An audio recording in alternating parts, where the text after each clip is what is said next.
সংবাদ সবাইকে স্বাগত জানাচ্ছি। আমি ফিরোজ তোহা। শুরুতেই সংবাদ শিরোনাম জানিয়ে দেব এই মুহূর্তে হাতে পাওয়া সর্বশেষ গুরুত্বপূর্ণ আপডেট বাংলা সংবাদ। শুরুতেই থাকছে বুক পেতে দিলেন আবু সাইদ, লাগলো 3 রাউন্ড গুলি। পুলিশ ও ছাত্রলীগের উদ্দেশ্যে বলেন আপনারা আর গুলি ছুড়বেন না। এরপর দুহাত তুলে বলেন আপনারা আমাকে গুলি করুন। সাথে সাথে 1 নম্বর গেট থেকে পরপর পুলিশ 3 রাউন্ড গুলি ছোড়ে মাটিতে লুটিয়ে পড়েন আবু সাইদ। শিক্ষার্থীরা তাকে দ্রুত রংপুর মেডিকেল কলেজ হাসপাতালে ভর্তি করান, কিন্তু শেষ রক্ষা হলো না। আবু সাইদ মৃত্যুর কোলে ঢলে পড়েছেন। এবারে জানাবো কোটা সংস্কার আন্দোলন, দিনভর সংঘর্ষে প্রাণ গেল 6 শিক্ষার্থীর। চলমান কোটা সংস্কার আন্দোলন ঘিরে পুলিশ, ছাত্রলীগ এবং সাধারণ শিক্ষার্থীদের সংঘর্ষে সারা দেশে 6 জন নিহত হয়েছেন। এর মধ্যে চট্টগ্রামে 3 জন, ঢাকায় 2 জন, রংপুরে 1 জন নিহত হয়েছেন। এছাড়া আহত হয়েছে আরও বেশ কয়েকজন শিক্ষার্থী। জানাবো গুলি করে চলমান কোঠাবিরোধী আন্দোলন বন্ধ করা যাবে না বলে হুঁশিয়ারি দিয়েছে গণতন্ত্র মঞ্চের নেতারা। মঙ্গলবার বিকেলে ঢাকায় জাতীয় প্রেস ক্লাবের সামনে গণতন্ত্র মঞ্চের উদ্যোগে চাকুরিতে কোঠা সংস্কারের দাবিতে আন্দোলনরত শিক্ষার্থীদের উপর হামলার প্রতিবাদে বিক্ষোভ সমাবেশে একথা বলেন তারা। এদিকে অনতিবিলম্বে শিক্ষার্থীদের দাবি মেনে নেওয়ার আহ্বান জানিয়েছেন কর্নেল অলি। সরকারি চাকুরিতে কোটা বাতিলের 1 দফা দাবিতে আন্দোলনকারীদের সঙ্গে ছাত্রলীগ পুলিশের ব্যাপক সংঘর্ষ, ধাওয়া পাল্টা ধাওয়ার ঘটনা ঘটেছে। এতে সারা দেশে পর্যন্ত 6 জন নিহত হয়েছেন। এ ঘটনায় নিন্দা ও প্রতিবাদ জানিয়েছেন লিবারেল ডেমোক্রেটিক পার্টির প্রেসিডেন্ট কর্নেল অবসরপ্রাপ্ত অলি আহমেদ বীর বিক্রম। এবারে জানাবো আওয়ামী লীগকে দেশ পাহারা দিতে হবে বলে মন্তব্য করেছেন পররাষ্ট্রমন্ত্রী এবং আওয়ামী লীগের যুগ্ম সাধারণ সম্পাদক ডক্টর হাসান মাহমুদ। একই সঙ্গে তিনি বলেন কোটা আন্দোলনের নামে যারা রাজাকারের পক্ষে স্লোগানে নেতৃত্ব দিয়েছেন তাদের বিরুদ্ধে আইনানুগ ব্যবস্থা নেওয়া প্রয়োজন। এবং সর্বশেষ জানাবো আন্তর্জাতিক সংবাদ, মতবিরোধ মিটিয়ে ফেলার কাজে মধ্যস্থতা করছে চীন। শিগগিরই বেইজিংয়ে আবারও বৈঠকে বসতে যাচ্ছে হামাস ও ফাতাহ নেতৃবৃন্দ।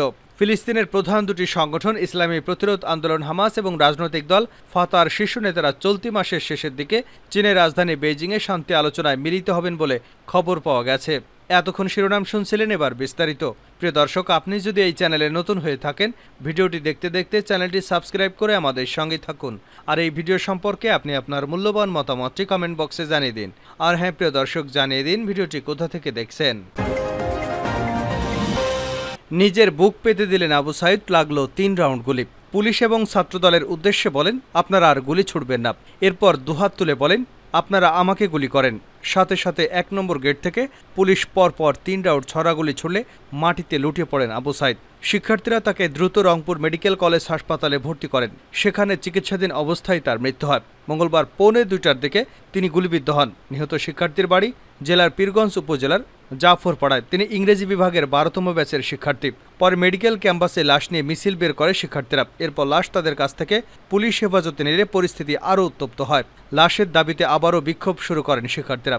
সন্ধ্যা 6:30টায় মডার্ন মোড় থেকে ক্যাম্পাসের দিকে পুলিশের সাজোয়া গাড়ি কয়েকশো পুলিশ কর্ডন্স করে আসতে থাকলে শিক্ষার্থীরা আরও উত্তপ্ত হয়ে ওঠে। তারা বিক্ষোভ নিয়ে ক্যাডেট কলেজের প্রধান গেটের সামনে গিয়ে পুলিশের সঙ্গে তর্কে জড়িয়ে পড়ে। এক পর্যায়ে শিক্ষার্থীদের তোপের মুখে পুলিশ সাজোয়া যানসহ পিছু হটতে বাধ্য হয়।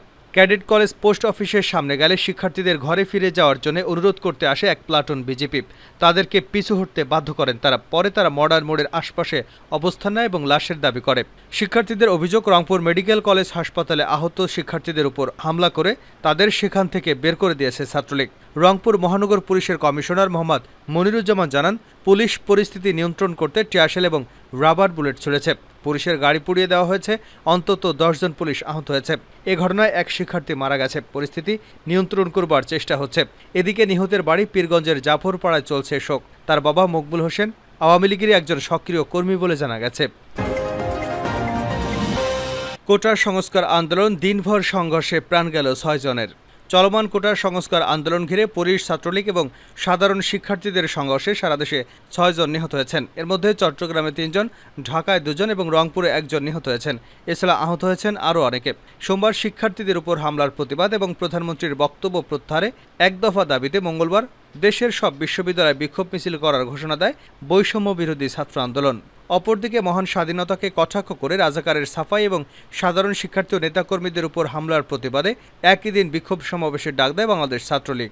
উভয় পক্ষের পাল্টাপাল্টি ঘোষণার জেরে মঙ্গলবার সকাল থেকেই রাজধানী সহ দেশের বিভিন্ন শিক্ষা প্রতিষ্ঠানে উত্তেজনা বিরাজ করছে। বেলা বাড়ার সঙ্গে সঙ্গে বিভিন্ন স্থানে সড়ক অবরোধ করে বিক্ষোভ করেন সাধারণ শিক্ষার্থীরা। পাশাপাশি ছাত্রলীগের নেতাকর্মীরাও বিভিন্ন শিক্ষা প্রতিষ্ঠানে অবস্থান নেন। এদিন রংপুরে পুলিশের সঙ্গে সংঘর্ষে বেগম রোকেয়া বিশ্ববিদ্যালয়ের বেরোবি এক শিক্ষার্থী নিহত হয়েছেন। দুপুর 2:30টার দিকে ঘটে ঘটনা। নিহত শিক্ষার্থী আবু সাইদ ইংরেজি বিভাগের 12তম ব্যাচের শিক্ষার্থী ছিলেন। চট্টগ্রামে আন্দোলনকারীদের সঙ্গে সংঘর্ষে 3 জন নিহত হয়েছে। নিহতদের মধ্যে একজন চট্টগ্রাম কলেজের শিক্ষার্থী, একজন পথচারী এবং অন্য একজনের পরিচয় জানা যায়নি। নিহত শিক্ষার্থীর নাম ওয়াসিফ আকরাম। তিনি চট্টগ্রাম কলেজের সমাজবিজ্ঞান বিভাগের 4র্থ বর্ষের শিক্ষার্থী। ঢাকায় 2 যুবক নিহত। কোটা সংস্কার আন্দোলন ঘিরে মঙ্গলবার সংঘর্ষে ঢাকায় 2 যুবক নিহত হয়েছেন। এর মধ্যে ঢাকা সিটি কলেজের পাশ থেকে রক্তাক্ত অবস্থায় শাহজাহান 26 নামের এক যুবকের মরদেহ উদ্ধার করা হয়েছে। তার মাথায় আঘাতের চিহ্ন ছিল। সন্ধ্যা 7:15টার দিকে তাকে ঢাকা মেডিকেল কলেজ হাসপাতালে নেওয়া হলে চিকিৎসক মৃত ঘোষণা করেন। নিহতের খালু মুসালেম জানান, শাহজাহান নিউ মার্কেটের ফুটপাতে পাপোশের ব্যবসা করতেন। শাহজাহানকে উদ্ধার করে প্রথমে পপুলার হাসপাতালে নেওয়া হয়। সেখান থেকে অ্যাম্বুলেন্স যোগে ঢাকা মেডিকেল কলেজ হাসপাতালে নেন চালক আলী এবং তার সহযোগী শাকিল। এর আগে ঢাকা কলেজ এলাকায় সংঘর্ষে অজ্ঞাত পরিচয় এক যুবক 27 নিহত হয়েছেন। মঙ্গলবার বিকাল 4:45টার দিকে ওই যুবককে ঢাকা মেডিকেল কলেজ হাসপাতালে নিয়ে আসেন এক পথচারী। পরে বিকাল 5:15টার দিকে চিকিৎসক মৃত ঘোষণা করেন। মঙ্গলবার দিনভর রাজধানী ছিল রণক্ষেত্র। কোথাও পুলিশের সঙ্গে সংঘর্ষে জড়িয়েছে কোটার সংস্কার আন্দোলনকারীরা, আবার কোথাও শিক্ষার্থীদের উপর হামলা চালিয়েছে ছাত্রলীগের নেতাকর্মীরা। সন্ধ্যার পর রাজধানী জুড়ে বিক্ষিপ্ত সংঘর্ষ চলে। ঢাকা বিশ্ববিদ্যালয়ের জগন্নাথ হল, কেন্দ্রীয় শহীদ মিনার, ঢাকা কলেজ এলাকা, সায়েন্স ল্যাব মোড়, মহাখালী এলাকায় থেমে থেমে সংঘর্ষ চলছে। ঢাকার বাইরেও দিনভর বিভিন্ন শিক্ষা প্রতিষ্ঠানে পুলিশ, ছাত্রলীগ এবং শিক্ষার্থীদের মধ্যে থেমে থেমে ত্রিমুখী সংঘর্ষ চলে। গুলি করে আন্দোলন বন্ধ করা যাবে না, গণতন্ত্র মঞ্চ। গুলি করে চলমান কোটাবিরোধী আন্দোলন বন্ধ করা যাবে না বলে জানিয়েছেন গণতন্ত্র মঞ্চের নেতারা। মঙ্গলবার বিকেলে ঢাকায় জাতীয় প্রেস ক্লাবের সামনে গণতন্ত্র মঞ্চের উদ্যোগে চাকুরিতে কোটা সংস্কারের দাবিতে আন্দোলনরত শিক্ষার্থীদের উপর হামলার প্রতিবাদে বিক্ষোভ সমাবেশে একথা বলেন তারা। গণতন্ত্র মঞ্চের অন্যতম নেতা, রাষ্ট্র সংস্কার আন্দোলনের প্রধান সমন্বয়ক হাসনাত কায়ুমের সভাপতিত্বে সমাবেশে বক্তব্য রাখেন নাগরিক ঐক্যের সভাপতি মাহমুদুর রহমান মান্না, বিপ্লবী ওয়ার্কার্স পার্টির সাধারণ সম্পাদক সাইফুল হক, গণসংহতি আন্দোলনের প্রধান সমন্বয়কারী জোনায়েদ সাকি, জাতীয় সমাজতান্ত্রিক দলের সিনিয়র সহসভাপতি তানিয়া রব সহ আরও বেশ কয়েকজন নেতা। মঞ্চের শীর্ষ নেতারা বলেন, পুলিশ সারা দেশে ন্যাক্কারজনকভাবে শিক্ষার্থীদের উপর গুলি চালিয়েছে। এতে সংবাদ মাধ্যমে দেখা যাচ্ছে রংপুরে রোকেয়া বিশ্ববিদ্যালয়ের একজন শিক্ষার্থী, চট্টগ্রামে 3 জন, ঢাকায় 2 জন শিক্ষার্থী, মোট 6 জনকে নিহত করা হয়েছে। এই ভয়াবহ নৃশংস হত্যাকাণ্ডে আমরা সহ পুরো জাতি স্তব্ধ। নেতারা বলেন, গত 2 দিন ধরে সারা দেশে সরকার তার পুলিশ এবং হেলমেট বাহিনী ছাত্রলীগকে দিয়ে ঢাকা বিশ্ববিদ্যালয় সহ দেশের বিভিন্ন পাবলিক বিশ্ববিদ্যালয় অস্ত্রশস্ত্র যোগে সাধারণ শিক্ষার্থীদের উপর নৃশংস হামলা করেছে। এই নৃশংস ফলাফল হল শিক্ষার্থীদের মৃত্যু এবং হত্যাকাণ্ড। তিনি আরও বলেন, আওয়ামী লীগ সরকার দানবীয় পদ্ধতিতে দেশটায় আতঙ্ক তৈরি করতে নিরস্ত্র শিক্ষার্থীদের উপর হামলে পড়েছে। এখন দেশবিরোধী করণীয় হলো এই ফ্যাসিবাদী সরকারকে ঠেকাতে হবে। ইতিমধ্যে রাজশাহী বিশ্ববিদ্যালয় ছাত্রলীগের সাধারণ শিক্ষার্থীরা ধাওয়া দিয়েছে। সোমবার রাতে জাহাঙ্গীরনগর বিশ্ববিদ্যালয় গুন্ডা বাহিনীকে রুখিয়ে দিয়েছিল।